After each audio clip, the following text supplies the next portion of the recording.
Glenn Tipton is one of the most influential guitar players in the history of heavy metal. There is no other guitar player like Glenn Tipton in heavy metal. And although the guitar parts have always been on the forefront of the Judas Priest sound, a lot is actually hidden underneath the surface.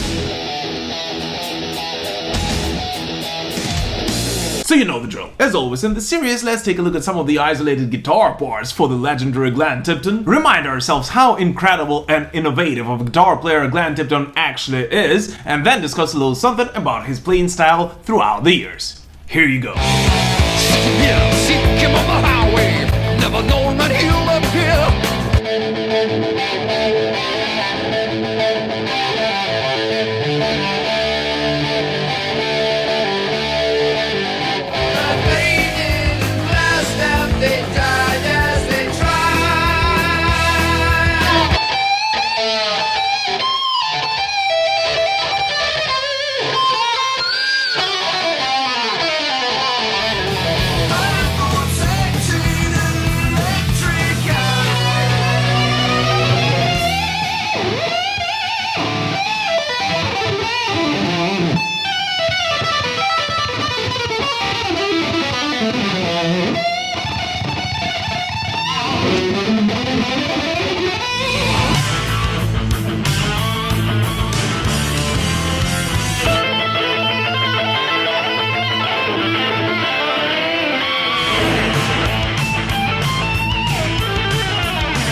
Glenn Tipton was able to develop his own unique sound and guitar playing techniques. Although his guitar playing, which was influenced by classical music and blues rock, namely B.B. King, Robert Johnson, Freddie King, and of course Peter Green of Fleetwood Mac. 'Cause you're the green man, Alicia, with the two-pronged crown.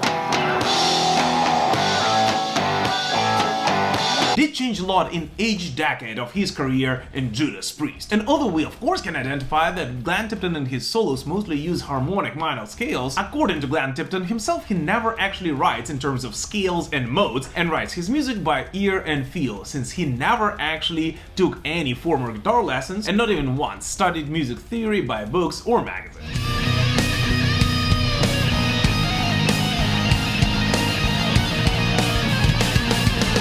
And by the way, his first instrument was in fact piano, and the first time he picked up guitar, he was around 19. Yet that of course did not stop Tipton from incorporating some complex guitar techniques into his playing, and for example be one of the very first people to introduce tapping into heavy metal by the late 70s, with some people arguing that he's done it a couple of months before it has been popularized by Eddie Van Halen and Randy Rhoads.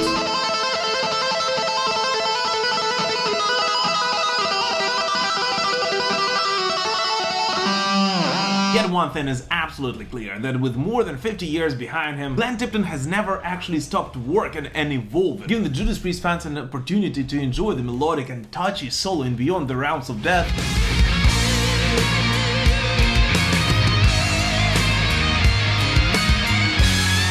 Then disappear from the face of the earth for a couple of months to study, to come back to his fans and burst with energy with something he's never done before on Painkiller.